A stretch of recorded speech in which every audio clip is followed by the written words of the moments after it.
Kabar terkini soal kondisi pilot pesawat Susi Air, Kapten Philip Martins, diungkap juru bicara Tentara Pembebasan Nasional Papua Barat, Organisasi Papua Merdeka, Sebi Sambo.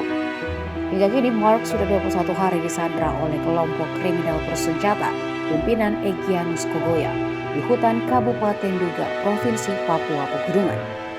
Sebi Sambo mengatakan kondisi Kapten Philip masih dalam kondisi baik hingga saat ini. Sebi mengatakan juga soal keamanan pilot pihaknya sudah menyampaikan bahwa akan tetap menjaganya.